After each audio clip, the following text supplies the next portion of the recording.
Well, hi there, boys and girls. Anyway, just to make your teacher happy, when you walk into my class tomorrow, I'd like to see your best dance to this.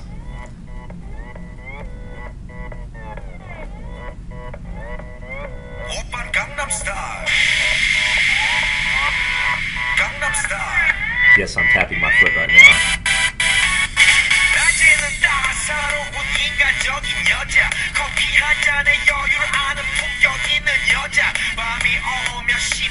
Anyway, just to make me happy, come into my class dancing like that tomorrow.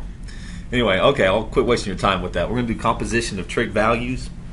And I'm going to go ahead and get started. And this is like trigception because I've got a trig function inside another function. I'm going to show you how to deal with these. As long as you can draw triangles, you should be fine. So don't stress about it. I realize there's a lot of parentheses. You're always going to work inside out when you're dealing with these. Always inside out. And if your regular trig function is outside the parentheses, this means that your answer is going to be a ratio. Now, if the inverse trig function is outside, our answer will be in angles. But this answer is going to be a ratio. So let's just start by drawing this picture. I'm going to work inside out, and I'm going to do the arc sine of 5/7. It's positive 5/7, so I know I need to put my triangle right here in quadrant 1.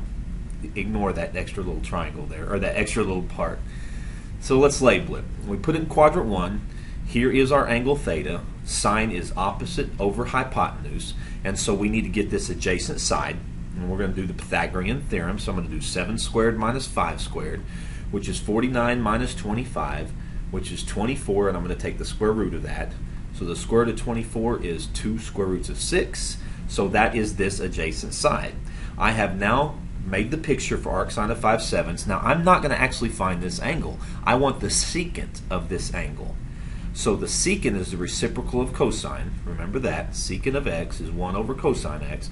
So since cosine is adjacent over hypotenuse, I'm going to do hypotenuse over adjacent. And so this answer is 7 over 2 square roots of 6. So notice my answer was a ratio.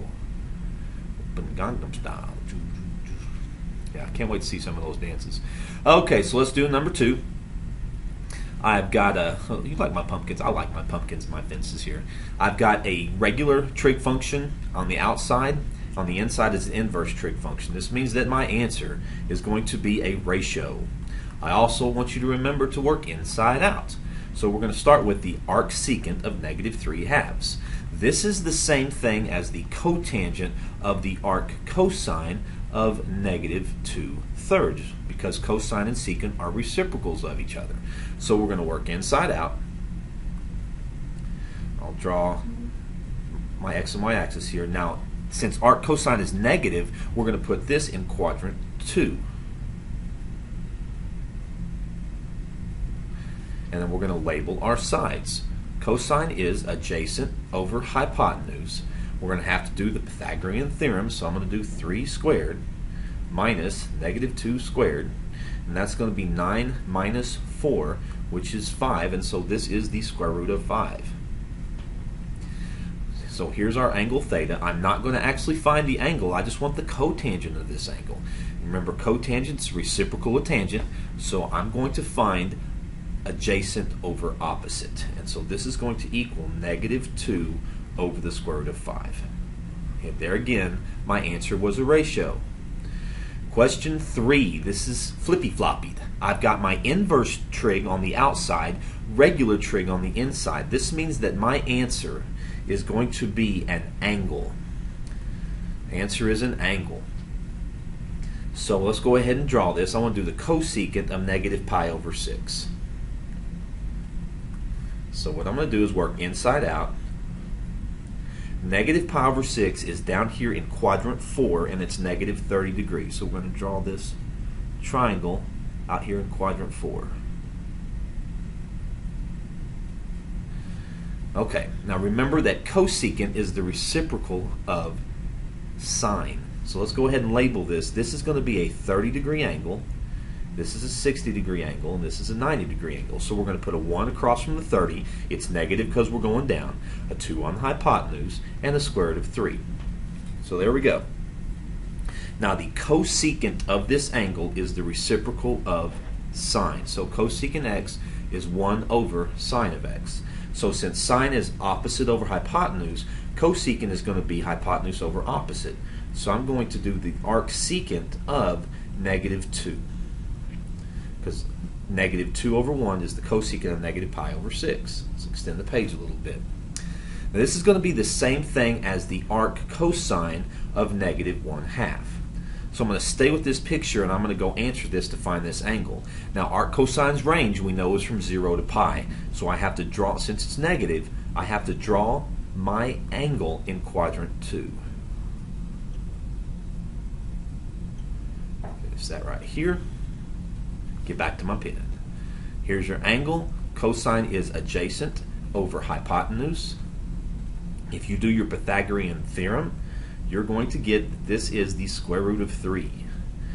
Now, what is this reference angle? This reference angle is going to be a 60-degree reference angle, but our rotation to get here is 120 degrees.